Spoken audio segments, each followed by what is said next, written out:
All right, good morning. We'll go ahead and get started. Appreciate you all taking time out of your morning to join us. We're going to talk today about the OVT soybean data from 2023. This is a continuation of our series that we started last year for wheat, continuing with corn, and what we're planning on doing moving forward for any kind of crop data release from the OVT. Anytime our data comes out, we're going to have a meeting afterwards to talk about what that data looked like, how it's formulated, and kind of some choices that we can make from that data. So I'll go ahead and mention it before during our other two crop meetings. This is going to be more of a data overview, not a variety selection tool training. We will talk about the variety selection tool. We'll use that tool to do some choices here later on. But if you want some more specific training on the tool itself, please contact me or give me a call, text, whatever. Happy to meet with you to kind of go over that. So we're going to get started.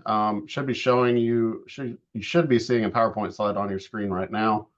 Before I get going, I do want to mention I've got chat open. If you have any questions as we're going, this is very informal. I can stop. We can answer questions as we go, or if you raise your hand in the window, I can call on you. But please ask questions as needed as we go through. So what I'm showing you up here is our average soybean yield in the OVT for the last 6 years. Going back to 2018, you can see that we actually had the highest yield this year of all the last 6 years for our soybean plots across all sites, across all planting dates that we had. Part of that was the weather that we experienced this year, which was very conducive to high yielding soybeans in our tests. If we push that forward, this will let me. We can break that down to trait. So what I'm showing here are all the different traits that we tested this last year, from conventional to enlist, Roundup Ready, Extend Flex with STS options included. The yields for all of those. And then you see the number at the base of each one of these bars is actually the number of plots that were tested. So some of these, like conventional STS, we only tested 60 plots. So that yield number can be skewed just a little bit based off the fact we didn't test that many. The most we tested this year was far and away Extend Flex with and without STS, Enlist with and without STS, and then conventional. Those are our top 3 tested traits. You can see overall, we're fairly, if you look at Enlist versus Extend Flex, we're fairly close, within a couple of bushels of each other. So no real advantage to one technology over the other. You can see Extend STS kind of a little bit higher up there, but again, that's only looking at 56 plots. So it's a little bit skewed just based off the pure number of varieties that we looked at for that trait. So where did we test this last year? Well, we actually increased the number of locations we tested to 17. Prior to this year, we've been testing 14 locations. We added 3 this year, one in Bertie County, you can see here on the right-hand side. And then we added both locations here in Person, Granville County, both a full season and double crop location. So overall, we're at 17. This is the biggest soybean state variety testing effort in the Southeast. In fact, if you look at what we do location-wise, the number of plots, we're actually bigger than our 3 neighboring states, Virginia, Tennessee, and South Carolina combined. It's a large testing effort because we want to get you the most valuable data possible. So the most number of environmental looks, so we can see how varieties fit and how they perform across different environments. One of the other things we did this year is that we split our full season and our double crop locations. So in the past, our double crop locations had really been just a delayed planting. We wait about a month at the exact same field and then plant. We weren't necessarily planting behind wheat or another crop. We made that change this year. So where you see the blue and green X's next to each other, those are separate fields, with double crop being actually planted behind wheat. And that's a focus of ours moving forward, is to make sure we get double crop planted behind wheat so we can get a good look of how varieties respond to that specific situation. The only 2 locations we had this last year that were still kind of faux double crop were Rowan and Sampson. Sampson's turning into actually behind wheat this coming year, so we'll be down to 1 location that just has a delayed planting instead of actually behind a crop. So 17 locations worth of data. The other things we did is that we included our group 3s into our group 4 test because we didn't have that many group 3 entries this last year. And we were able to accomplish that by splitting our group 4 tests into early and late. So anything from a late 3 to about a 4.4 was in one test. Anything from 4.5 to a 4.9 was in another test. And we did the same thing for group 5s just because of the number of entries we had in that maturity group. And that allowed us to manage those tests in the field where we can go and harvest them on time and not be delayed in harvest because we still had some later varieties in those tests, but the data could all be reported together, and you'll see that when we talk about the data and the variety selection tool. So 17 locations and about just under 10,000 plots worth of data generated this last year.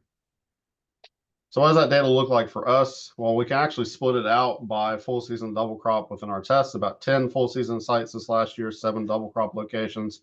You can see on the left here, I have the planting dates for our full season double crop listed. We were about mid to late May for full season and all the way through June, early to late June for double crop. Fairly on time for us. We can't really get any earlier on full season just because of the way the dynamics of seed coming in. A lot of that seed is coming from winter nursery in South America, so it takes some time to actually get here. So while I'd love to be in late April to start with, I just can't really physically make that happen. So overall, this last year, if you look at the yield differences between full season and double crop, we were about 8 bushels difference between the two. And this is on a high yielding year, as you saw before. But we can break that down even further, and we can look at how full season performed across maturity groups. So if you look at full season as a whole, not across the state, not looking at different regions, just across the state, you can see that group 4s overall were about 2 bushel better than group 5 on full season planting for us. And then that yield trended down as you got towards the later maturities. Now, this kind of replicates what Dr. Van has seen with her work, where in that full season planting timing, that late April through May, those group 4, group 5s tend to have an advantage, even up to a group 3. So that kind of replicates what she's seen. Dr. Van, did you want to make any comments on that?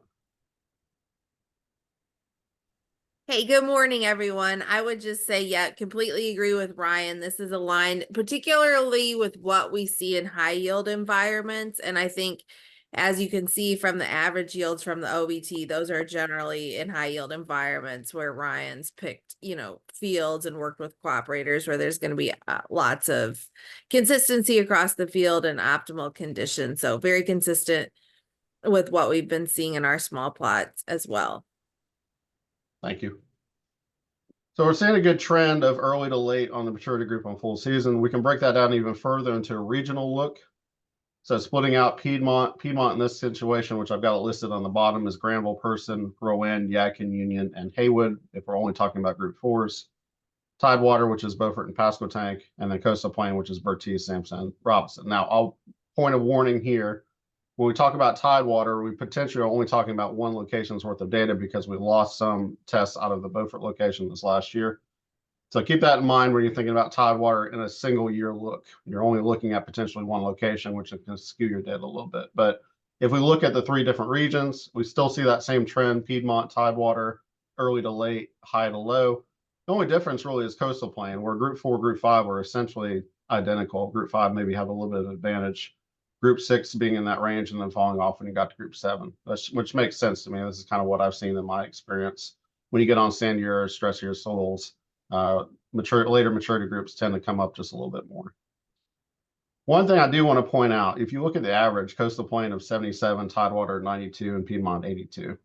I'm going to talk about, when we get to the variety selection point of this part of this, I'm going to talk about percent trial mean instead of raw yield. And the reason I'm doing that, or starting to do that more, is that the raw yields can be skewed based off the region or even the year we're talking about.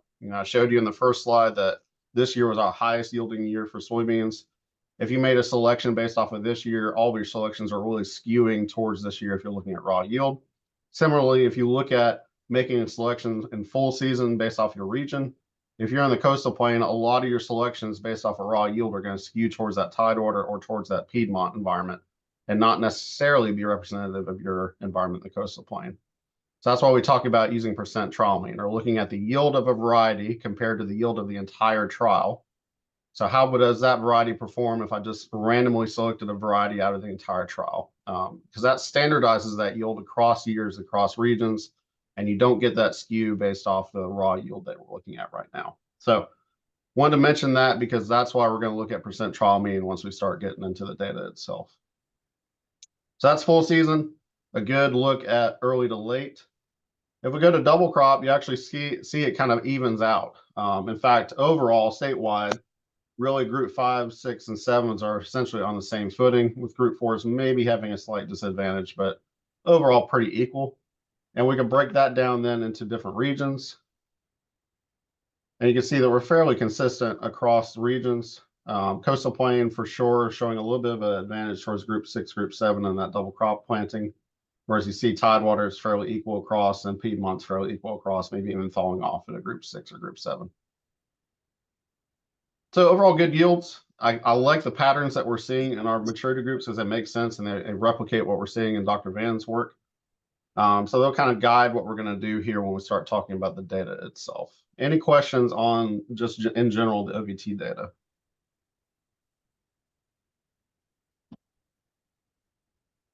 I'm trying to pull this out just to make sure I got everybody's view. Okay. So I'm going to get out of the slideshow and we're going to go to the actual data itself. If I can figure out which slide that is. Hey, Ryan, it looks like Al has a question. Yes, Al.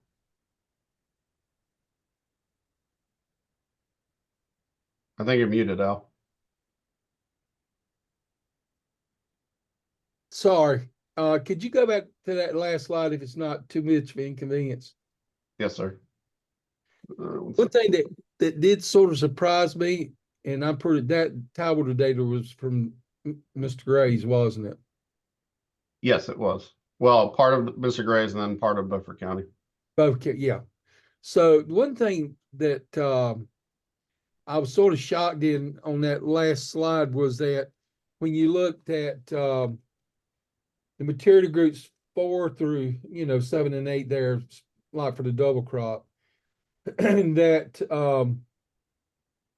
generally I've seen where the 4s would yield on our best soils just as good, if not better, than the later material, especially the 6s and 7s. And I was just wondering if is that not what you generally see? Is the 4s on our best soils do just as good as some of the later materials? Yeah, and I think you see that if you look at this Tidewater under double crop, if you look at this Tidewater range, yes, there's some fall off. There's some fall off here. Yeah. But you can see, I mean, part of this is due to the fact that the group 4s are probably a combination of Beaufort and Pasquotank, whereas group 5, group 7, 8 are probably just Pasquotank. Okay.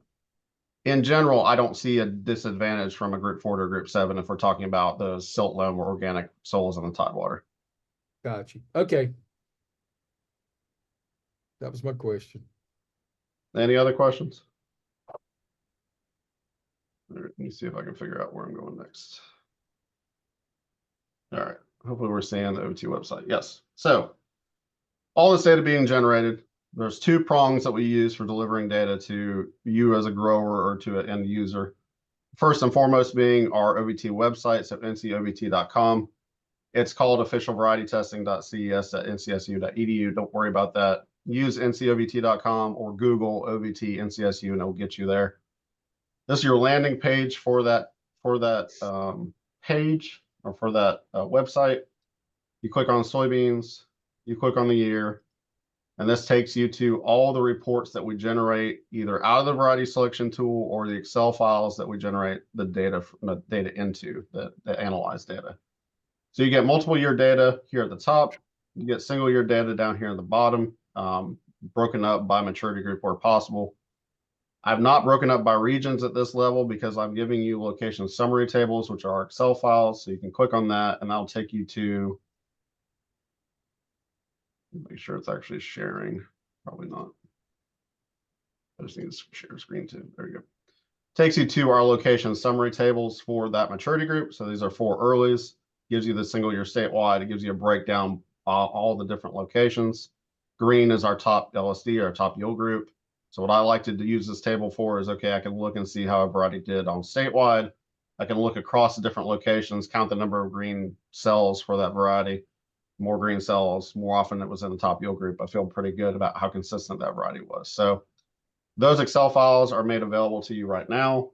The other thing we do is that we're now doing reports out of the variety selection tool itself, which is what this is going to be.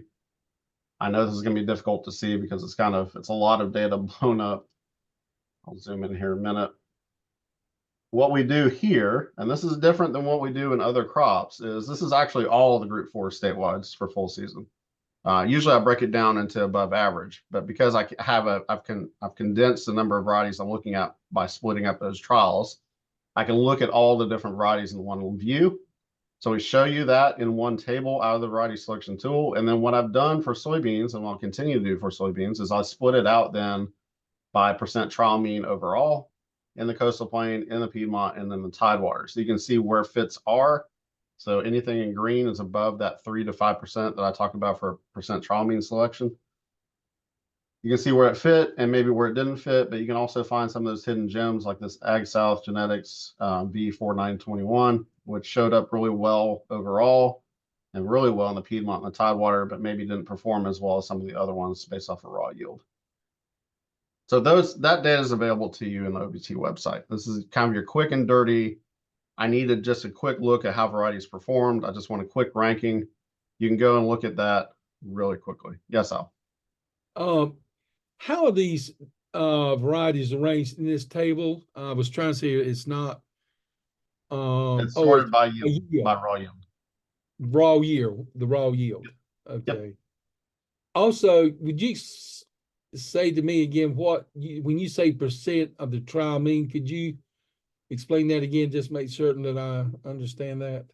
Yeah, so it's the yield of that variety we're looking at compared to the average yield for the test it was tested in, right? So Yes.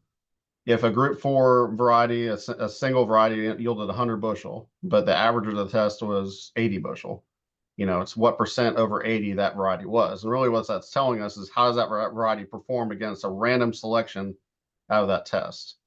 So positive percent trial mean is good. Anything above 3 to 5% for trial mean is really good. That's kind of my goals there. So you're saying like that USG 7487 did 105% better than the average of the mean? It did 11% better than the average of the mean. Okay, overall. I mean overall. Okay. Yep. Okay. It did 11% better than if you just selected something random out of that test, is essentially what it's saying. Thank you. And my floor for that is 3 to 5%. So I want anything over 3 to 5%. That's not saying anything below 3 to 5% is bad. It's just that's where I set my floor, and then we make decisions based off of variety availability, pricing, and then any kind of specific fits that we see. Okay, so this is what you have available to you on the OVT website. Data tables where you can go look at specific, real quick, how varieties performed, and then this can hopefully lead you into more questions that you might have, because what this is just a bunch of data tables, and as I've found in the past, having a bunch of data tables is fine, but trying to compare them together can be kind of difficult, and that's where our variety selection tool comes in. So I'm going to switch to that for the rest of this meeting, because I really want to talk about how our varieties performed, and I want to kind of dig down into some specific looks based off of some data we've had in the past. So because the soybean data that we generate is so huge, I'm not going to go through every single maturity group planting date situation because we'll be here for 2 to 3 hours. Instead, I'm kind of focus this now. Now, when I get done with kind of what I'm going to start with, I want, if anybody has any specific looks they want to look at, whether that's maturity group or a planting date or a company or a trait, let me know and we can do that here at the end of this meeting. But I'm going to start by going through what I would do as a grower based off of Dr. Van's work, and then what we talked about so far with our yield based off of our planting date. So Dr. Van's work has shown that our best advantage for a full season variety is in that group 3 to group 5 range if it's planted in late April or early May, right? So I'm going to focus on that for my full season selections. I'm a grower. I want to look at something. I don't have anything specific in mind based off of company or trait or anything like that. So I'm just looking at, in general, what would I want to see for a variety based off of that criteria. We're going to go to our OVT data because that's where all of our data is shown. I'm going to choose percent trial mean because that's, again, what I'm interested in looking at. That standardizes our yield across regions. So once that pops up, because I'm wanting to look at full season, I can do planting timing, and I'm going to change this to just full season because I just want full season data. Remember I mentioned Dr. Van's work showed that group 3 to group 5 planted full season is our best advantage, particularly on high yielding soils. So I'm going to change this to maturity group where it's just group 3, 4, and 5. And we're going to look at this two different ways. We're going to look at it multiple year data, and we're going to look at single year data. Multiple year data because it's our best predictor of how varieties can perform. The more data I can generate to show that a variety fits an environment, the better I feel about growing that variety in that environment. So we're going to start with multiple year data. We're not going to finish with multiple year data because there's a high rate of turnover in these varieties. I was tasked with a third of our portfolio when I was at Syngenta. That may have changed in the 10 years since I've been at Syngenta. But in general, the market shows a high rate of turnover within our soybean environment. So we want to look at single year data just to make sure that we have an availability or option to look at newer varieties. To start with, I'm going to look at 2-year data. So I'm going to change my number of trial years to more than 1. And then we're going to filter this data down. So we're just looking at that. All right, I'm going to get rid of this filter so we can widen out our window. And we're going to slide over so we're just looking at multiple year data. Remember, on the very right-hand side, this is where multiple year data shows. Y is the number of years, L is the number of locations. I should see nothing but 2 or 3 year data here, and that's what I'm seeing right now. So our filter was good. So we've got some good options here. Blue is good. Darker blue is even better. Green is great. Again, my floor is 3 to 5%. So anywhere from this high soy 48 E10 and above, it's kind of what I'd be looking at if I was making a selection based off of as a grower. I'm probably just going to focus on the top 10 just to make this simple. Obviously, there's more here than just the top 10. So we're looking at the top 10. You're talking about NK48 H3XFS, that's Extend Flex line from Syngenta. Initech has an Enlist 5.1. This USG 7487 XTS has been actually around. This should be a 3-year. It is a 3-year. It's done well in the last 3 years in our testing.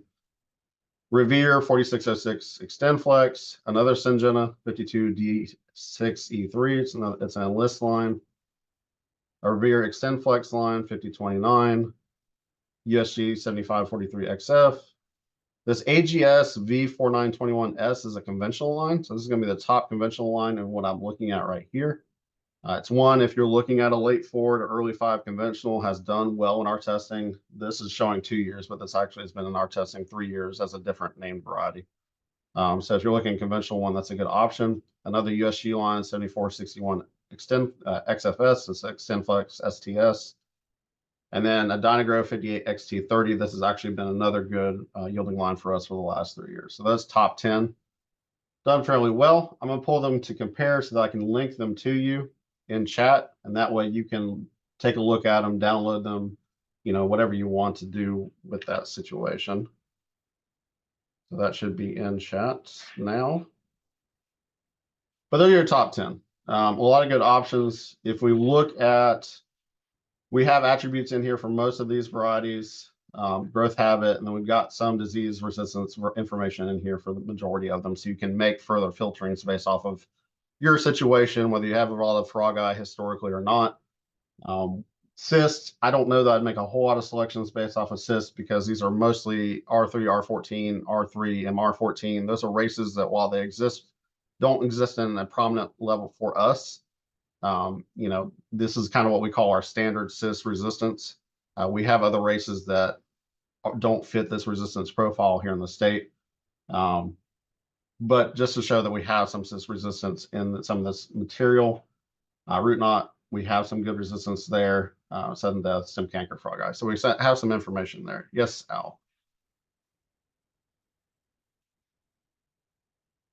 Do you have a question, Al? I think you're still muted. Sorry. It might be because of environment, but the last few years, I have not seen the frog eye that we were seeing, say, 10 years ago plus. Are you seeing more varieties that are having better disease resistance to frog eye? Or is this just because of drier growing conditions in recent years? I think it's just because of environment. I had one environment out in Yadkin County this last year that I had a lot of frog eye that I should have rated, and I just didn't get there in time.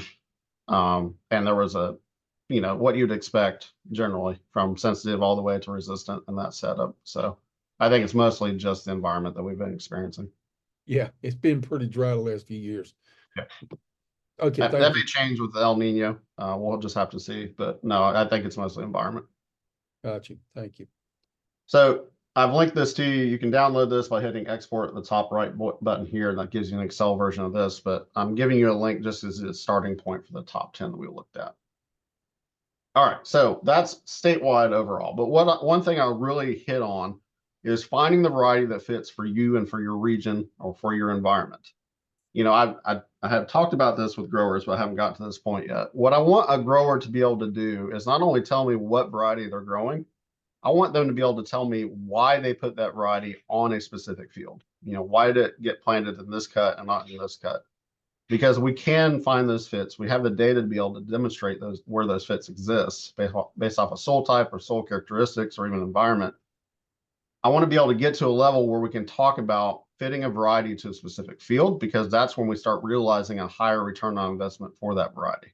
You know, I want a grower to be able to get to that level, you know, through our agents, through our extension network. Can we tell them why a variety fits based off the data we have available to us? And we have a lot of data available to us to make those decisions.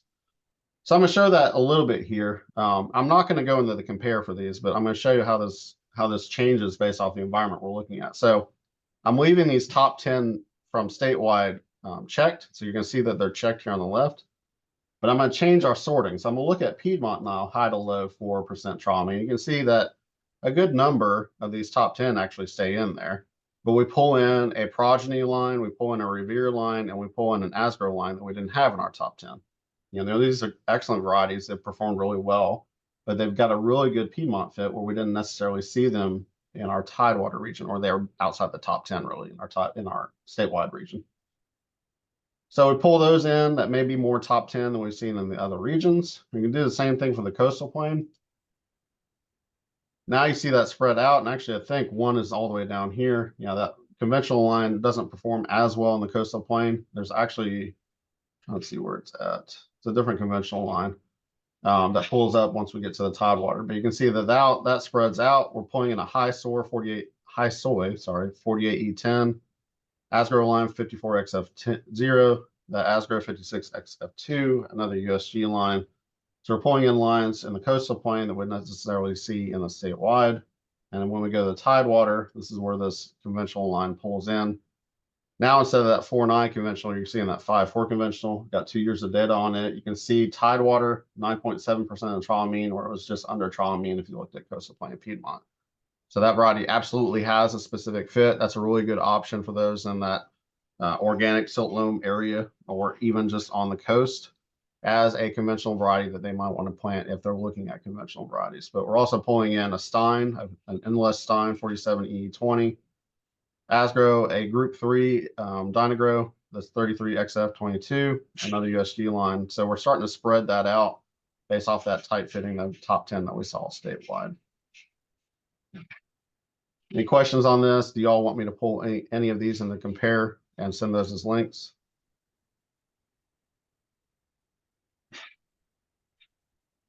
Hey, Ryan, this is Billy and Bertie. I'd like to see that for the coastal plain. I tried to follow your steps there, but I got a little bit lost. Yeah, no problem. So all I'm doing, the top 10 statewide are still checked. I'm going to go to the coastal plain. And if you click on coastal plain twice, it changes it where it's sorted. So you can see this down arrow now. That just means now it's sorted for that specifically to the coastal plain. So let's look at just the top 10 in the coastal plain, and I'll pull these in to compare and link those in so that y'all have that available to you. Now, again, I'm just looking at top 10. You can look at however many you want to out here. In fact, this would probably go to closer to what, 15, 20 if I go all the way down to above average.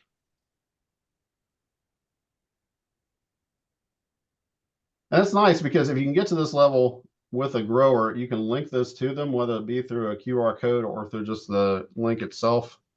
I know Mitch Smith in Pitt has done this a lot with some of his external publications he does based off of selections. He just puts a link in there, and that gives them the opportunity to look at them themselves and play with that data themselves. So that top 10 for coastal plain should be in there now. All right, so that's statewide. Now, keep in mind, I'm looking at regions here. Typically, if I'm looking at single year data, I'm not going to drill down to regional look unless I'm just supporting how they look statewide. But because I have so much data associated here, I have 40 with, sorry, I can't talk. With 3 years of data, I have upwards of 40 variety looks or 40 data looks. So I've got a lot of data here, which means I can drill down to a regional level and still fairly feel confident about how it's going to perform, overall, particularly in that regional look.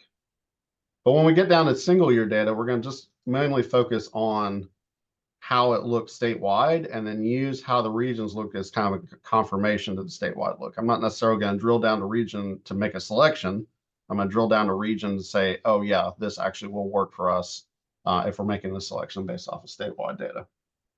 One thing I want to keep in mind, if I'm making a selection based off of data, I am not planting 100% of my acreage in one single variety. My goal is that I want to plant anywhere from a quarter to a third of my acreage in a variety. That's the most I want to plant of one single variety, is a quarter to a third of my acreage. I want to spread my risk. This is all about risk management. I want to spread my risk, whether it be maturity and by planting date or however that looks, so that if I encounter a weather event when my beans are flowering or my beans are trying to put pods on, maybe I've spread my risk out that some of my beans are already finished with that, or some of my beans haven't even started that yet, right? So if I hit that stress event, it's not detrimental to my entire bean crop, just to a certain subsegment of the bean crops I planted. So no more than a quarter to a third of my acreage in a total variety. If I'm looking at 2 and 3 year data, which is what we've been talking about so far, I'll feel pretty good about going up to about a third of my acreage, particularly if it's a variety I'm used to, or a variety that I've got experience with from a retailer, from a seed rep, from other data sources, from my county agent data that shows the same thing. I'll feel pretty good. We're going to start talking about single year data. In single year data, remember, we're looking for varieties that are new so that we can stay ahead of the curve of the variety turnover we're experiencing. So it's really a, what does this variety do and how is it going to work for me look? In that situation, I don't want to go more than 10% of my acreage in that variety. Single year data is very tenuous. It tells us one thing and it might tell us something different the next year, which is why more data is better. So in a single year data look, I don't want to look at more than 10% of my acreage in a single variety, so I can understand how that variety is going to work for me before investing a lot of money and effort into it, right?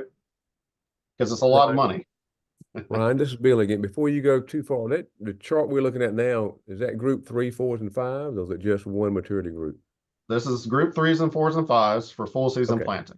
Okay, all right, gotcha. And I made this selection based off the data from Dr. Van's test that showed that this maturity group is really an advantage for us if we're planting full season, particularly in high productive soils.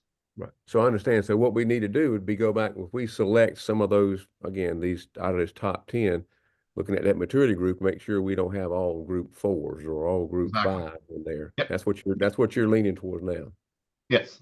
Yes. I want you to look at that top 10 and say, okay, now there's not a lot of difference. If you look at the top 10 here, so we're looking at you, Billy, for Coastal Plain.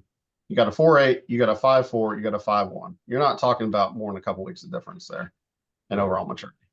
5.6 is the latest we get. So if you're talking about a 5.6 to what's the earliest we get? 4.6. Now you're talking, that's a pretty good chunk of difference there. You're probably talking 2 to 3 weeks. So yes, for sure, you want to be cognizant of the maturity group that you're selecting here, because we are looking at a range of maturities from group 3 to group 5 in this situation. Yes, Al.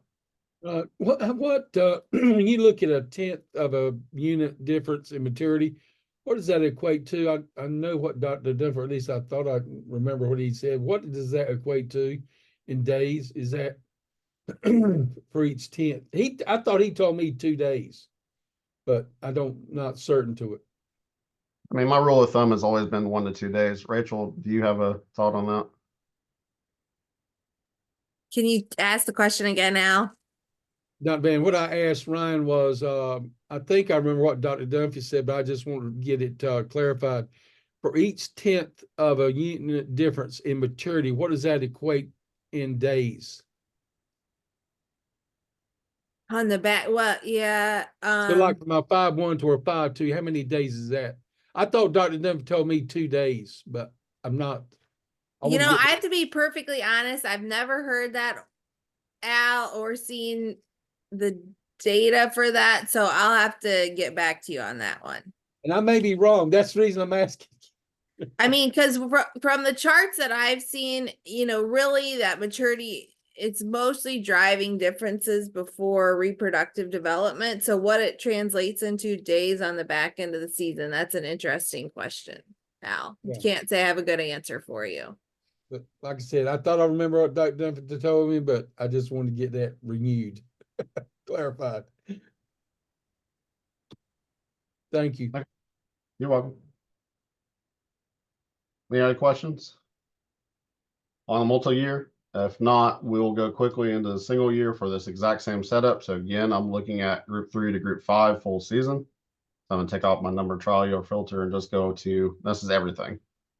Everything we tested last year, it's gonna have some multiple year data in it, but we're not focusing on this multiple year data field here. We're focusing on this single year data field here because I'm looking at single year data. I want to know how new things performed this year compared to some older things that we had. So we're going to sort based off of 2023 averages, not the multiple year, just the 2023 averages. You're going to see that we have, there's a 3-year, the 7487, which I mentioned before, shows toward the top overall statewide. You have a brand new one here, this Revere 4299 XFS. This Asgrow 49 XF3 is new. This 54 J9 from NK is new. Revere we've talked about. This is a new line from Dynagrow, this 49 XF 43S. ISOI line is new, 46F00. Another new Dynagrow line, 58 XF 24. This NK line was towards the top if we looked at our multiple year data before. This is I believe this is a Integra. Yes, this is an Integra 5.8, and those are our top 10 there. Again, a lot more selections here. You can see that we go a long ways down past the top 10 if we're looking at single year data, all the way down to, we probably got at least half of this, so about 30 to 40 records are in that above average category, right? Now remember, I said my floor for percent trial mean is 3 to 5%. So you can come all the way down here and still feel pretty comfortable. I like being aggressive if I'm talking about single year data because I'm trying to find the best of the best. Because again, single year data shows that it's potentially a good variety, but multiple years will show us if it's actually gonna pan out. It's gonna actually work like we think it's going to. So I'll be more aggressive. I'll go into that 6-7% range just to kind of force it a little bit.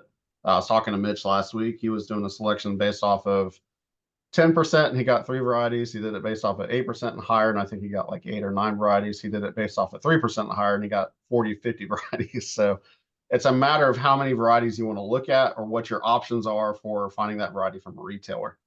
I do want to mention, like this Integra line. I know a lot of you look at Integra and say, well, I don't even know where to find that. It's an emphasis on our part is to start looking and talking to our sponsors about, hey, can you provide us a list of retailers or seed sources where a grower can, hey, if I'm interested in Integra line or some of these other companies you may not be familiar with, where can I go to find that seed? Because that's, if it's a high performing variety, I want to give them the option to be able to plant that for their operation. So that's going to be an emphasis of ours for this year, is to see if we can't get that retail list put together for our growers towards the end of the season. So you have a combination, some lines that come in from our multiple year data, which is great. It's a good confirmation that they're still performing like they should be. You got some newer lines here that are worth a look. Again, no more than 10% of your acreage should be on one single variety. I'll go ahead and pull these in the compare and link them into the chat so that you can have those to look at as well. Okay, so that should be in the chat now. Those are the top 10 single year, group 3 through group 5 full season planting. Now, I remember, I'm not going to look necessarily at regions for making selections because we just don't have enough data. Remember, I told you early on, Tidewater data could be just one single location. So you'd be making a selection based off of one location of 1 year, which is not a good way of making a confident selection for your operation. Instead, what I'm going to do is I'm going to look across and see where there might be specific fits. For instance, look at this Revere line. That's towards the top, 10% overall statewide. Really good Piedmont, really good Tidewater. So green means the highest level. That I feel pretty good if I'm in that blackland, silt loam soils, maybe if in those clay soils of the Piedmont, that this is actually going to work for me. It's not that it's bad in the Coastal Plain. It's not. It's still 5% above trial mean, but it's got some better fits on the Tidewater and Piedmont regions from what I saw from last year's data. Scroll down a little bit further, you can see this Dynagrow line that's 56 XF24. Again, really good, 8% statewide percent trial mean. And it's not that it's bad, but it's got the highest percent trial mean in that Coastal Plain. So on those sandy soils, that might be a variety that I look at or point my growers towards is, hey, yeah, you may not be able to get this USG or this Revere line, but let's look at this Dynagrow 58 XF24. This might be something that's not on everybody's radar because it's what, 8th compared to some of these others, but look at its specific fit in the Coastal Plain. Similarly, look at this Integra line, 11% in the Coastal Plain versus 3 and 5% in the other two regions. Again, good overall, but it might have a more specific fit in our sandy soils than necessarily in our clay or our silt loam organic soils. Does that make sense? Particularly once you start rolling down the bottom here. Look at this USG 7584 XF. Where would you plant this? Or if you're making this selection for a single year, and this was only on our test this last year, so it's brand new, you would want to kind of push it towards the Piedmont versus necessarily the Coastal Plain, and for sure versus the Tidewater. Yes, Al. Can I give you a little exercise to do? Sure. Chloride excluders. You just want chloride excluders? Yep, 4s and 5s. Okay. Now, keep in mind, this is going to be limited based off of whether I've got data to show it's a chloride excluder or not. No. I just wanted to see how much data you did have in there for that. There's chloride sensitivity. We want excluder. I'm going to keep group 3s in here. Is that okay? Yeah. Okay. Well, there you go. Nothing. Nothing. I have no data showing chloride exclusivity on group 3, 4, or 5. Let me pull this filter and this filter out just to make sure I'm not missing something. Something's not right. You caused an error. You caused an error, Al. I'm sorry. It's all right. It happens. That is a real question that I get and other agents in my area get. So I have that data in here. I just don't know why it's not pulling up through there. Let me try a different avenue.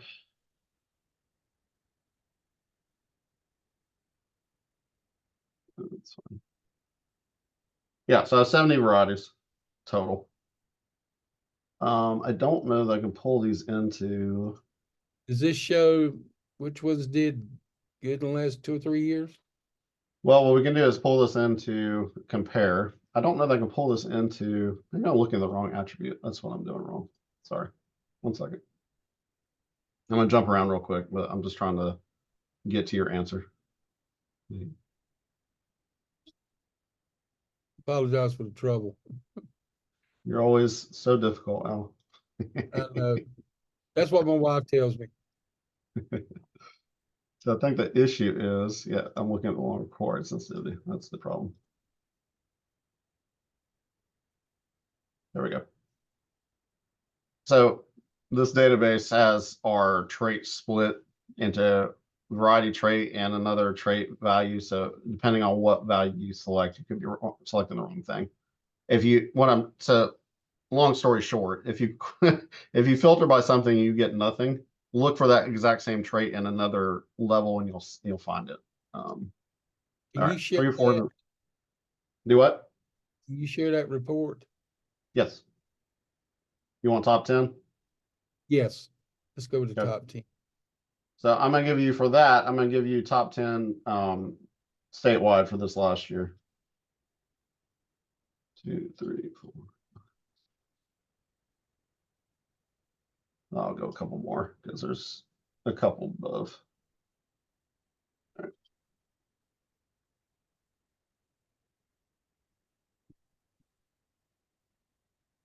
All right, so what's coming in the link is I think it's top 15. Got you. Yeah, top 15 chloride excluders based off of full season data, group 3 through group 5. You gonna share that on the chat? It's on the chat. Just got Okay. posted. But that's a good, I appreciate that example, Al, because that's a good example of what we can do with this data that we can't do with static data tables. You know, you can't easily find what's a core excluder in there, nor can you sort by just maturity group and the performance data based off of region. So Thank you. you're welcome.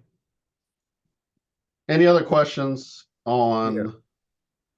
Yes. This will Billy again. So we've looked at statewide, we've looked at region. Can you bring it on down? Look at the county like Bertie. We were extremely dry last year, you know, in our area, and just, I mean, I'm really surprised at some of the overall yields we got for the coastal plain based on how dry we were. Yeah, now so a lot of your coastal plain yields got pulled up by Sampson, which averaged 80 and 90, and by Robinson, which averaged 90. So that's where your coastal plain yields really kind of got propped up a little bit by. Right. Yes, we can look at coastal plain. So here's Bertie on the same sorting that we did before. You see a little bit different of a selection there. There are a couple of this, again, the Steinegro line is showing up again. This Integral line is showing up, but that's your kind of your sorting based off of Bertie. Okay. Now, I'll caution you, you know, you're seeing 28% trial means. That's the reason that we don't necessarily look at single county data for single year, single county data for making selections, but this can be a good way of supporting what we're seeing on the statewide side.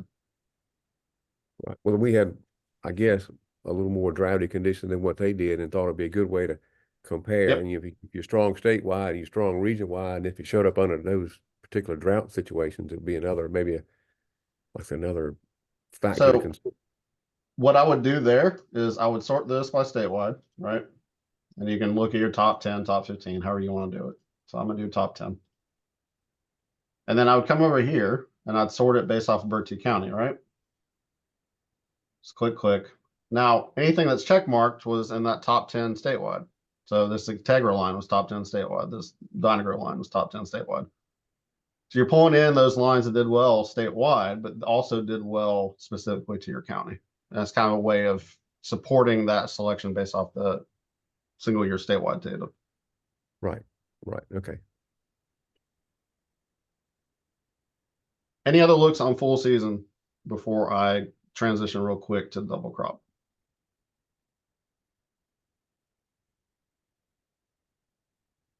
Okay.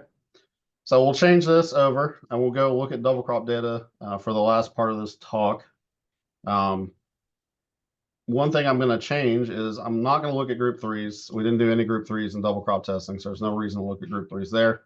I am going to include group 6 and 7 and 8 in this because, as we saw, in general, there was really no yield advantage based off of any maturity group that you selected. And that coincides with what Dr. Van's data showed, is that once we get into those double crop planting dates, the yield advantage of a certain maturity group kind of flattens out. You know, really technically it doesn't matter which variety or maturity group you select at that planting date. Once you get past, what's the planting date, Dr. Van, like June 15th? Yeah, we've very consistently seen mid-June through mid-July planting dates, little impact of maturity group. Now you can go too early. We've seen a yield drag with twos and threes.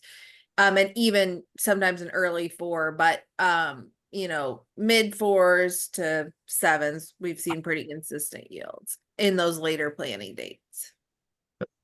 So I'm going to select everything but a group 3 that I want to look at. We'll filter that out. We'll do the exact same thing we did before. We're going to look at multiple year data first. So I'm going to change this to number of trial years greater than 1.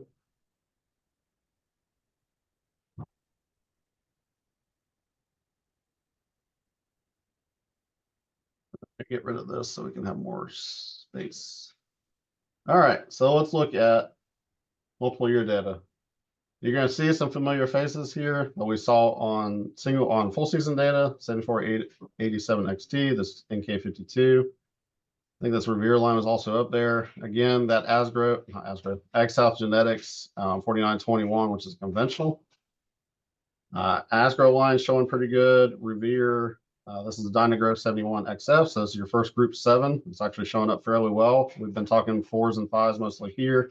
Here's a group 7 showing up in that top 10. There's that 58 XT Dynagrow, USG 7543, and then Intertech 5143, which you also saw in full season. So some good options there. I'll pull this to compare and link it so that you can have that to look at for top 10 double crop based off our data from this last year.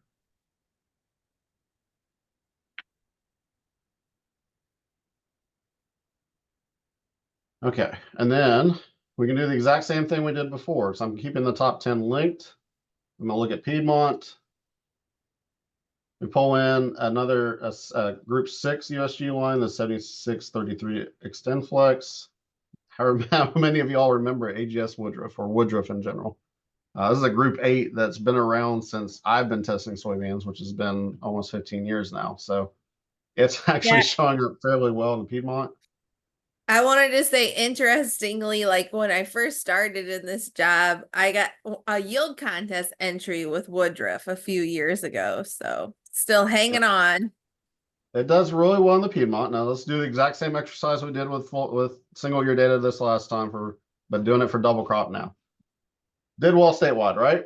Above 4%. So that's great. That meets our floor. Look how well it did in the Piedmont and those clay soils above 10%. Fell off in the coastal plain, was above 3% in the tidewater. It's pretty good. So that has a good fit for those coastal plain soils. If you have somebody out there that still wants to grow group 8, that's a good option for them. And then you pull in an Asgrow 71, another group 7 from Asgrow for looking at that Piedmont look. Okay, so that's Piedmont. Let's look at coastal plain. Again, I'm just clicking on coastal plain twice so that arrows down. Now you're pulling in some other things. So this is a Purdue line. This is a line they've been pushing for high oleic oils. Does really well in the coastal plain, has a very good fit there that may not have in the other regions. Did really well in our testing double crop planted now, keep in mind. That conventional, so both of these are conventional. It's interesting to me that the top 2 are actually conventional. And then you have a group 6 Asgrow, same 2 lines from Dynagrow that we saw, another group 6 Dynagrow that pulls in, and then another conventional. So we had a really good fit of conventionals in our coastal plain testing this last year when it came to double crop planting. And actually, this is not just this last year. This is over 2 or 3 years, sorry. And then we can look at tidewater, same way. These perform. Now you're pulling in a high soy 4.8. You're pulling in an NK 6.8 into that tidewater region you may not have seen before. And again, Asgrow 7.1. So this is the power of looking at this way, is that we can find those varieties that both fit statewide, but also fit in a specific region. Again, I feel comfortable making selections based off the regional data in this situation because I've got enough data points. I don't have that many data points in the single year data, so I'm not making selections based off the region. I'm just using the region as an indicator of how it might perform for me, but limiting that acreage to no more than 10% if I'm making it off of single year data. Any questions on multiple year double crop data or any other views you'd want to look at this? You want your excluder look, Al? Yes. Maybe this time I'll choose the right trait.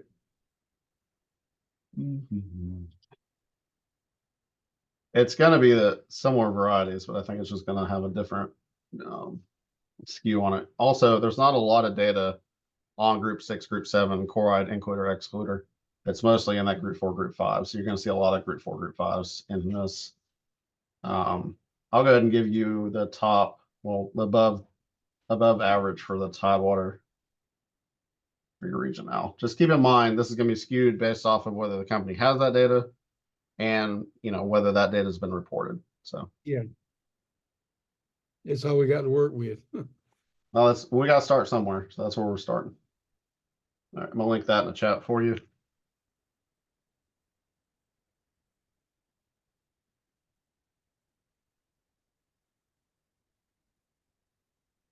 So chloride.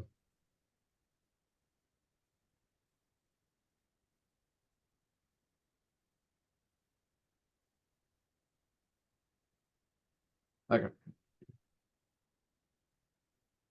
We'll take that off and we'll look at single year data real quick. Excuse me.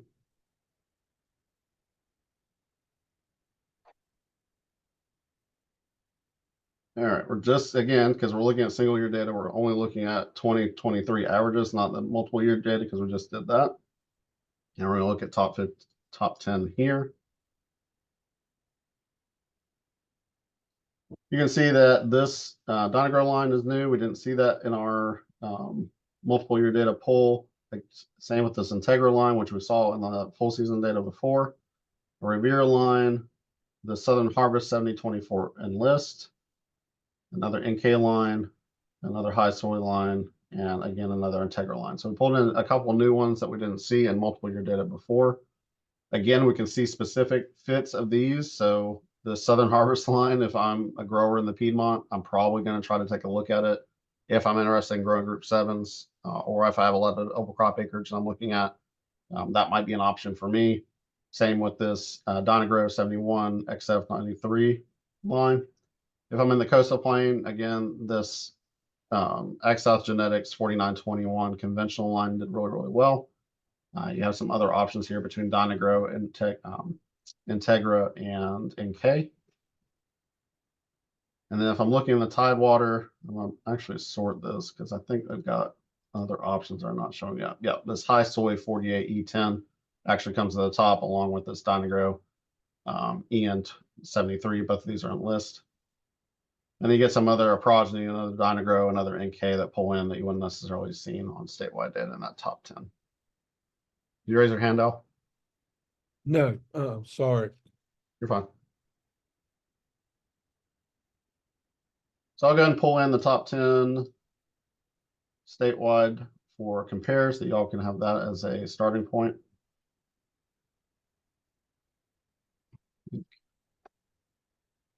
But again, keep in mind, you're looking at this and then using your regions, if we're talking about single year data, as a confirmation. If I'm picking this one and I'm in sandy soils, I feel pretty good about how that's going to work. If I'm in the Tidewater and I'm picking this, I don't feel as confident just based off of single year data. Now, this has been in the test 2 years and it's shown the exact same pattern. It's shown a really good coastal plain fit, a pretty good Piedmont fit, and just not as good in the Tidewater region. Again, that 5.4 conventional might be a better choice for you if you're in the Tidewater looking at conventionals. Any questions on double crop data? So again, my goal here was just to show you kind of how I would look at this if I don't have any criteria in mind. You know, if I'm not looking at a single specific planting date or a single specific maturity group, or if I don't have a company or other traits in mind that I'm trying to make a selection based off of.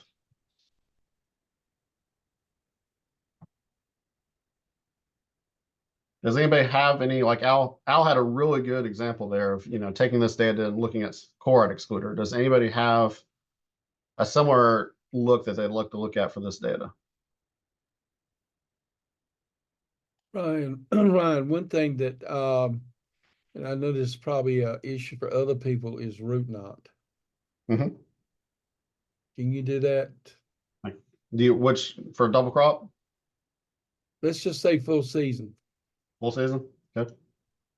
Any maturity groups specifically, or all the maturity groups?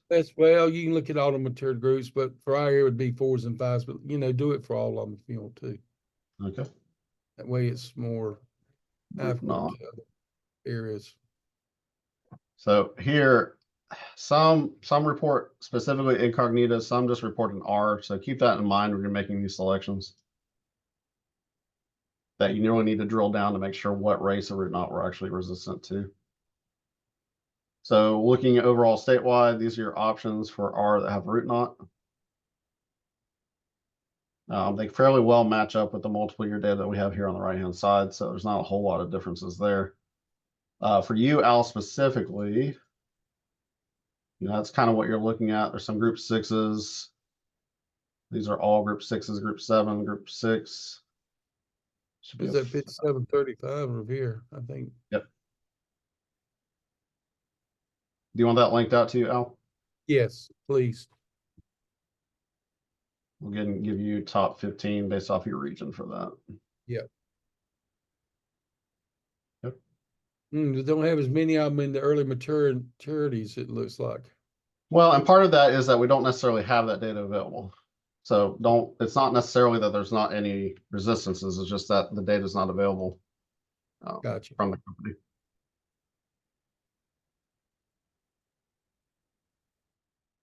Any other looks within the data itself?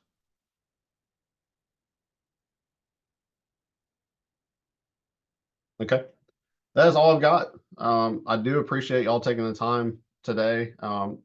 This has been a goal of mine to make this data delivery a more active process, so we can have a conversation about not only how the data looks, but how we should go about looking at the data for making selections. So if you have any questions moving forward, please don't hesitate. Talk to me, talk to your extension agent. If your extension agent, talk to me. I'm happy to walk you through kind of any kind of looks that you want specifically within this data set, but hopefully this gives you a starting point for making selections based off the data that we've generated. I'm going to keep this going forward. So every time we have a data release, I'll have one of these meetings. My hope is that we get to a point where we're having a real kind of active conversation about, yeah, Ryan, this is cool, but I want to look at these characteristics or this specific situation. Because I think that's where our power comes from using this database, is being able to do those searches and filterings and compares where we can't do it on these static data tables. So that's all I've got. If you have any questions, please email me, contact me, call me. I'm available anytime. But otherwise, I hope you all have a good rest of the day and a good rest of the week.